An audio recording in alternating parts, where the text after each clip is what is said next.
রোজা অবস্থায় স্ত্রীর কতটুকু কাছাকাছি যাওয়া যাবে? আমার গত বছরের রোজা এখনো কাজা রয়েছে, এখন আমার কি করা উচিত? রোজা রাখা অবস্থায় স্বপ্নদোষ হলে রোজা থাকবে কিনা? আমাদের মসজিদে খুব দ্রুত তারাবি পড়ে, তাই বাসায় পড়লে কি সমস্যা হবে? রেখে মেহেদি নখে আর মাথায় দেয়া যাবে কিনা? রোজা রেখে অহেতুক কথা বললে কোনো সমস্যা হবে কিনা? শয়তানকে রমজানে বেঁধে রাখা হয়, কিন্তু তারপরও নামাজে মন স্থির থাকে না, এর জন্য কি করতে পারি? কেউ যদি ফরজ সালাত আদায় না করে রোজা রাখে, তার রোজা রাখার যৌক্তিকতা কতটুকু? রোজা অবস্থায় আতর বা পারফিউম করার বিধান কি? সিয়ামরত মহিলার দিনের বেলা পিরিয়ড শুরু হলে দিনের বাকি অংশ না খেয়ে থাকতে হবে, খেলে কি গুনাহ হবে? ইফতার ও সাহারি নিয়ত সম্পর্কে কিছু বলবেন? মুখে আরবি উচ্চারণ করা কি জরুরি? রোজা রেখে নাক বা কানে ড্রপ ব্যবহার করা যাবে কিনা? রোজা থাকা অবস্থায় উজুর সময় গড়গড়া কুলিও নাকে পানি দেওয়া যাবে কিনা? তারাবি নামাজ একাকি পড়লে কেরাত উচ্চস্বরে পড়বো নাকি মনে মনে পড়বো? রোজা থাকা অবস্থায় হাতের বা পায়ের নখ কাটা যাবে কিনা? তারাবির নামাজের দোয়াগুলো সম্পর্কে বলেন। লুৎফুন নেসা জানতে চেয়েছেন, আমার গত বছরের রোজা এখনো কাজা রয়েছে, এখন আমার কি করা উচিত? অবশ্যই আপনি রমজানের ফরজ রোজাগুলো আগে রাখবেন, রাখার পর আপনি রমজান শেষ হওয়ার পর খুব দ্রুততার সাথে আগের রোজাগুলো রেখে ফেলবেন। আপনার উচিত ছিল এই রমজান শুরু হওয়ার আগেই সেই কাজা রোজাগুলো রেখে ফেলা।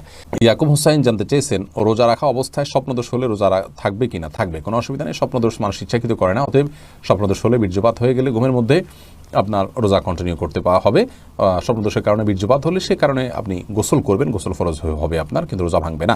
আশরাফুদ্দিন জানতে চেয়েছেন, আমাদের মসজিদে খুব দ্রুত তারাবি পড়ে, তাই বাসায় পড়লে কি সমস্যা হবে? আপনার যদি এত দ্রুত তারাবি পড়ে যে নামাজ হয় কিনা টেনে সন্দেহ হয়, মানে রোকনগুলাই ঠিক মতো করে না, দাঁড়ায়া একটু অপেক্ষা করে, এটা করে না, রুকুতে আপনার যতটুকু না অপেক্ষা করে না ততটুকু করে না, এত দ্রুত যদি করে অনেক সময় রুকু থেকে উঠে সাথে সাথে চলে যায়, একটু 1 সেকেন্ড অপেক্ষা করে না, এরকম করলে তো তার নামাজই হয় না। এরকম ব্যক্তির পিছনে না পড়ে বাসায় পড়া উত্তম। কিন্তু যদি একটু তেলাওয়াতটা তাড়াহুড়া করে, কিন্তু এত তাড়াহুড়া করে না যে নামাজ বিশুদ্ধ হয় না, তাহলে সেক্ষেত্রে আপনাকে জামাতের সাথে আদায় করাটাই উচিত হবে, উত্তম হবে। যদিও তারাবির নামাজ কেউ জামাতের সাথে আদায় না করলে কোনো গুনাহ হবে না, তার মধ্যে তিনি একা পড়তেও পারবেন, কিন্তু জামাতের নামাজ অবশ্যই 27 গুণ বেশি সওয়াব রাখে। সে এমনি আবিদ হোসেন জানতে চেয়েছেন, রোজা রেখে অহেতুক কথা বললে কোনো সমস্যা হবে কিনা? অহেতুক কথা বললে রোজার ক্ষতি হবে, মান কমে যাবে, কারণ ইমানদারের সফলতার পূর্বশর্ত হলো তিনি অহেতুক কাজ থেকে বেঁচে থাকবেন। কোরআনে কারীমের সূরা মুমিনুন 18 নম্বর পারার প্রথম দিকে আল্লাহ তাআলা বলেছেন, ওই সমস্ত ইমানদাররা সফল হবে আল্লাযীনা হুম আনিল লাগবি মুরিদুন, যারা অনর্থক এবং অহেতুক কথা কাজ থেকে বিরত থাকে। অতএব রোজা রেখে যে কাজটা আমাদের জন্য অনুচিত কাজ, হাদিসে নিষেধ আছে, সেই কাজটা করা আমাদের অনুচিত, রোজার মান এতে কমে যায়, কিন্তু মৌলিকভাবে রোজা আদায় হয়ে যাবে, সমস্যা নেই, স্ট্রাকচার ঠিক থাকবে, কিন্তু রোজার প্রাণ অনেকখানি দুর্বল হবে বা রোজার মান কমে যাবে। খায়রুন নাহার জানতে চেয়েছেন, রোজা রেখে মেহেদি নখে আর মাথায় দেয়া যাবে কি না?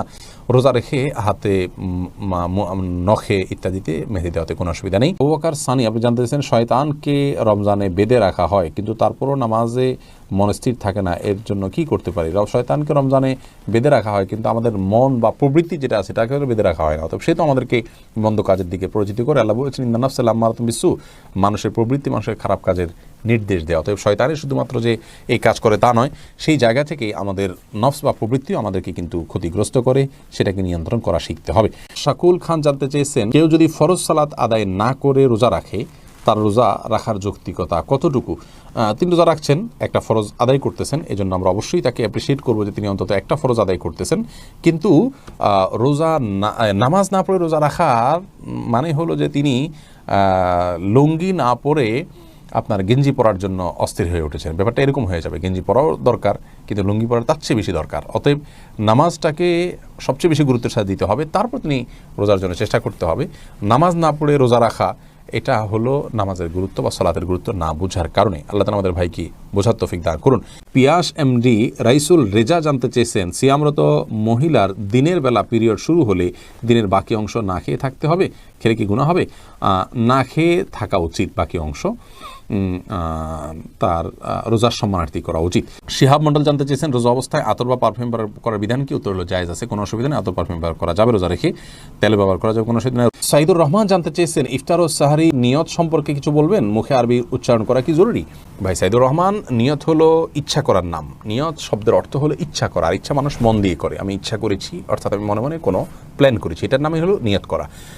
রোজার নিয়ত করতে হবে অন্যান্য সমস্ত আমলের মতো, ইন্নামাল আমালু বিন্নিয়াত, সমস্ত আমলে নিয়তের উপর নির্ভরশীল। নিয়ত না থাকলে কোনো আমলই গ্রহণযোগ্য হবে না। কিন্তু নিয়তের মানে এই নয় যে মুখে উচ্চারণ করতে হবে। শরীয়ত আমাদেরকে মুখে উচ্চারণ করে নিয়ত করার কোনো শিক্ষা দেয়নি। এবং রোজার জন্য আলাদা কোনো নিয়তের শিক্ষা আল্লাহ তাআলা দেননি। নামাজের ক্ষেত্রেও কোনো নিয়ত, রোজা মুখে নিয়ত করার কোনো শিক্ষা আল্লাহ তাআলা দেননি। অতএব আমরা মনে মনে আমি যে রোজা রাখছি এটাই আমার নিয়ত হিসেবে যথেষ্ট হবে। আপনি ভোর রাতে কেন খেতে উঠেছেন? রোজা রাখার জন্য উঠেছেন, এর মানে হলো আপনার রোজা রাখার ইচ্ছা আছে, বাস নিয়ত আছে। আলাদা করে সেটাকে মুখে উচ্চারণ করা আর কোনো নির্দেশ ইসলাম আমাদেরকে দেয়নি, কোনো প্রয়োজন নেই। এটাকে জরুরি মনে করলে একটা দোয়া বানিয়ে নিচ্ছি আমরা, নামাইতু নাসুমা গাদান ইত্যাদি, এরকম দোয়া বানিয়ে নিলে সেটি বরং বেদাতে পর্যবেসিত হতে পারে যদি সেটাকে আমরা সুন্নাহ মনে করি বা রোজার জন্য গুরুত্বপূর্ণ বা জরুরি মনে করি। মেহেদি হাসান মির্জা জানতে চেয়েছেন রোজা রেখে নাক বা কানের ড্রপ ব্যবহার করা যাবে কিনা। ভাই মেহেদি হাসান, রোজা রেখে নাকে ড্রপ দিতে পারবেন না, কারণ নাকে ড্রপ দিলে সেটা গলা যেতে পারে। নবী সাল্লাল্লাহু আলাইহি ওয়াসাল্লাম বলেছেন ওয়ামাদমিদ ইল্লা আন তাকুনা সাইমান, তুমি কুলি করবে কিন্তু রোজাদার হলে গড়গড়া করতে যাবে না, কারণ গড়গড়া করলে ভিতরে পানি যেতে পারে। নাকে ড্রপ দিলে সেটা যেহেতু ভিতরে যেতে পারে, অতএব সেই জায়গায় এখানে নাকে ড্রপ দেওয়া যাবে না রোজা রেখে। কিন্তু কানে ড্রপ দিতে পারেন, চোখে ড্রপ দিতে পারেন, যে চোখের সাথে আপনার আমাদের গলার সম্পর্ক নেই, কানে ড্রপ দিতে পারেন, সেটারও সরাসরি সম্পর্ক নেই। যদি আপনি গলায় স্বাদ অনুভব করেন ড্রপ দেওয়ার পরে কানে বা চোখে, তাহলে সেক্ষেত্রে আপনি সে রোজা আবার রেখে দিবেন, কিন্তু নাকে দিতে পারবেন না, যেহেতু নাকে দিলে সেটা ভেতরে যায়। রোজা থাকা অবস্থায় ওযুর সময় গড়গড়া কুলিও নাকে পানি দেওয়া যাবে কিনা। ভাই বখতিয়ার, খুবই গুরুত্বপূর্ণ একটা প্রশ্ন আপনি করেছেন।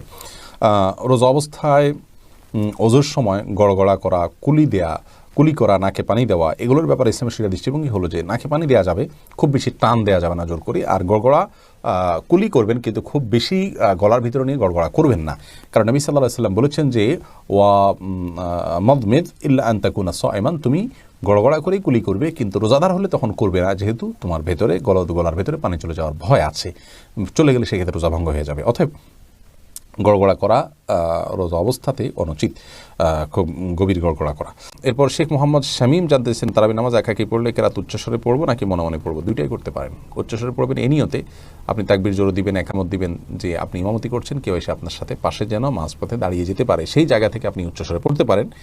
আর যদি সেরকম কোনো আশা না থাকে, কেউ আসবেন আপনার সাথে যুক্ত করবেন, এরকম কোনো আশা না থাকলে, বা আপনি চাইলে একাকি পড়বেন, সেই উদ্দেশ্যে আপনি আস্তে আস্তেও পড়তে পারেন, অসুবিধা নেই।